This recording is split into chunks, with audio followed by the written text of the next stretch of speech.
Hello friends, வணக்கம். நான் உங்கள் ஃப்ரெண்டு பேசுகிறேன். எப்படி இருக்கீங்க? நல்லா இருக்கீங்களா? ஓகே ஃப்ரெண்ட்ஸ், இந்த நாள் கொடுத்த தேவனுக்கு நன்றி செலுத்திப்போம். நம்ம நிற்பதும் நிர்மலமாகாமல் இருப்பதும் தேவனின் சித்தம் சொல்லலாம்.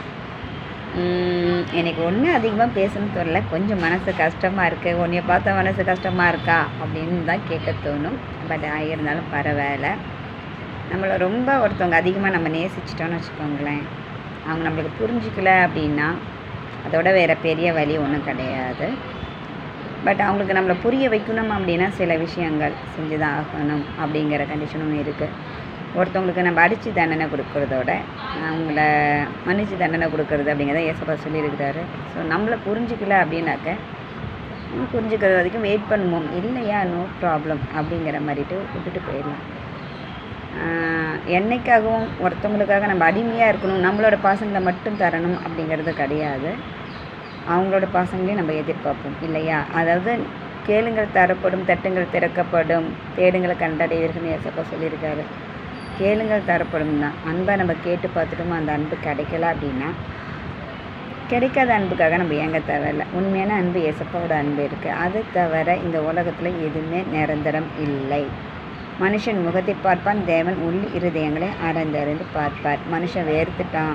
மனுஷனை நம்புவதை பார்க்கலும் தேவன் மீது பற்றில்லாத இருப்பது நலம். இந்த வசனம் எனக்கு ஏசப்பா இந்த மாதம் கொடுத்த வசனம். ஏன் இந்த வசனம் வருது அப்படின்னு நினச்சா, அதை தான் நம்ம யாரெல்லாம் அதிகமாக நம்புகிறோமோ அவங்களால தான் அதிகமாக நம்ம காயப்படுறோம். நம்மளை புரிஞ்சிக்காத தன்மை உள்ளவர்கள்ட்ட நம்ம பேசுகிறது வேஸ்ட்டு. என்னை புரிஞ்சுக்கோன்னு புரிஞ்ச வைக்கிறதுக்கு முயற்சி செய்கிறத விட நம்மளை நம்ம புரிஞ்சுக்கிட்டு நம்ம லைஃப் இது தான் அப்படின்னு வாழ்ந்துட்டு போகிறது பெஸ்ட்டு. ஓகேவா? வாழ்க்கையை வாழுங்க, உங்களுக்காக வாழுங்க. மற்றவங்களுக்காக வாழணும்னு நினைக்கும் போது அந்த மற்றவங்க நம்ம ரொம்ப நம்மளை இலக்காரமாக நினச்சிடுறாங்க. அவங்களுக்காக நம்ம எதை வேணாலும் செய்வோம்னு நினைக்கும் போது நம்மளை அடிமையாக நினைக்கிறாங்களா இல்லை பைத்தியக்காரங்களா கூட நினைக்கலாம். ஓகேவா? அன்பு என்பது அதுக்கு நடிக்க தெரியாது. அது உண்மையாக இல்லது. அது என்றைக்கும் பொறாமல் கொள்ளாது, போட்டி போடாது.